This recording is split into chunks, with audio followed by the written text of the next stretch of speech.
Hi, I'm Spencer, and this week I'm going to talk about another Oscar nominee, The Imitation Game, made in 2014.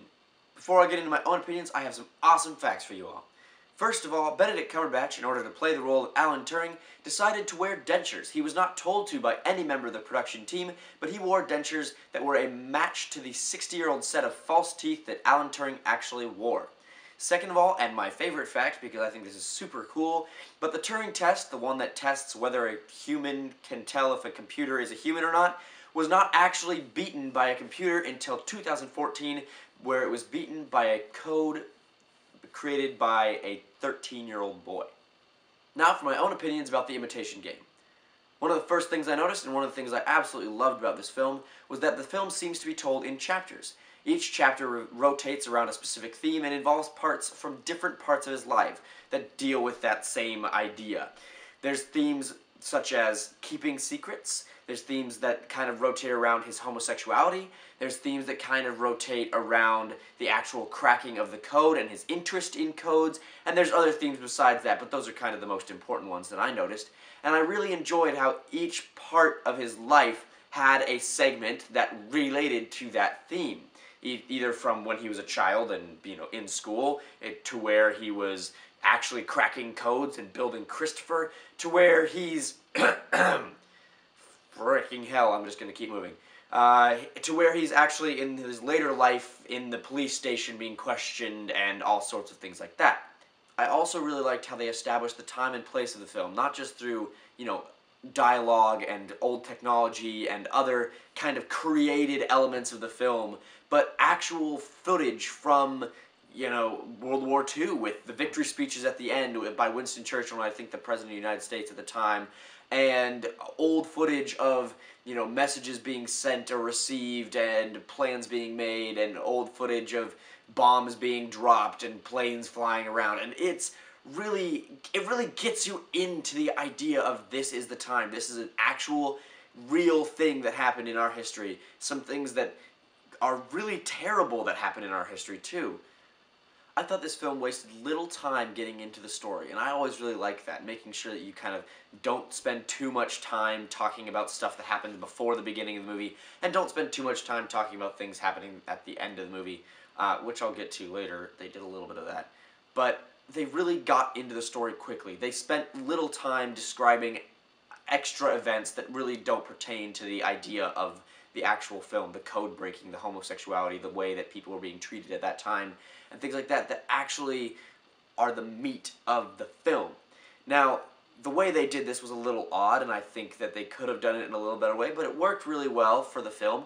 Especially when they're describing the Enigma machine, it sounds a little bit like an advertisement for it. They're talking about, the actual uses of it and all the sorts of things like that. But it does hurry the way into the film, not wasting too much time setting up, where the Enigma machine came from and where the codes came from and why they needed the codes and all these other things, because those things are things that you can figure out and assume on your own. They waste no time. Beautiful. The jumping timeline was a little bit confusing to me at first, but once I kind of got the idea about the chapters and how each part of the timeline actually fit together at different parts of the film through different themes, I really was able to kind of follow the film a lot better and follow the idea that each part of his history that they showed, each part of Alan Turing's story, really had a huge impact on the actual story that's being told in the film. His younger childhood kind of being the part where he figures out his interest in code. He originally has to address his homosexuality and kind of realize that he has to keep it hidden, and it's not a good thing. It's not a generally accepted part of his life. His middle part of his life in 1939 to 1941, I believe, is kind of when the code cracking is all happening, and they kind of show a date stamp for that. But that's the kind of his dealing with his identity as a homosexual, but also with his identity as a mathematician as opposed to a linguist in a code-breaking community where linguists were prized a lot more than mathematicians, and all the pushback from his wanting to spend the time to get the machine right and not, just push things through as quickly as possible like Tywin Lannister wants him to do. He's not really Tywin Lannister, he's just the actor that plays him. but that's all I can remember him as, so we're gonna call him that.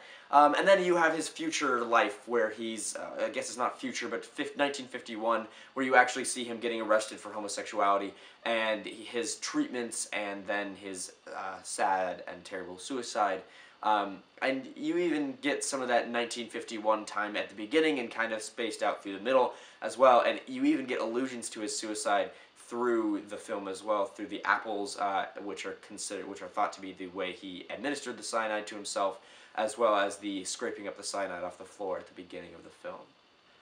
I both loved and did not love the end of this film. I really, really liked how they didn't waste our time showing us what they did after they finally cracked the code and going through the rest of the war, because we know what happened through the rest of the war is basically they used the code to help, end the war. And we don't need to see them doing that. All we need to see is the fact that they cracked it, and then the end of the war, and then we have the speeches by Churchill and I think the president and all sorts of other things that kind of show us that the war ended, we won, all is as it should have been, all is as it actually historically ended up. And then they go into the extra bit at the very end, and I think they could have shortened the part after that with him, showing the part where he has to go through the hormone injections and, him finally reconciling himself with Joan, and it seems way more cinematic than historical and kind of unnecessary, especially the part after that where they actually tell us,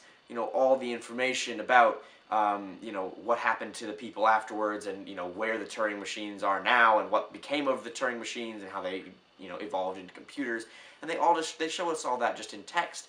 And I feel like that's kind of spoon-fed, and I wish that they had shown something maybe more like the personal conflict that led to his suicide, and then left us to, if we wanted to know more about what happened to Turing machines and such and whatnot, gone and researched it for ourselves, because I like that ability that films have to kind of spawn curiosity in us and then have us go and find out the answers on our own, rather than kind of feeding it to us right at the end. I think they could have done that a little better, but overall I really liked the film, and I think that they ended it on the right note, especially kind of tying together how terrible life was for homosexuals and all that sort of stuff at the end of the movie, but also kind of creating Turing as less of a I come out on top hero, but a more kind of tragic hero, where he did all these great things but was never acknowledged for it really until after his death.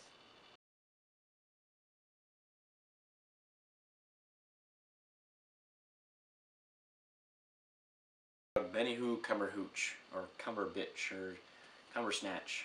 Cumber Stash?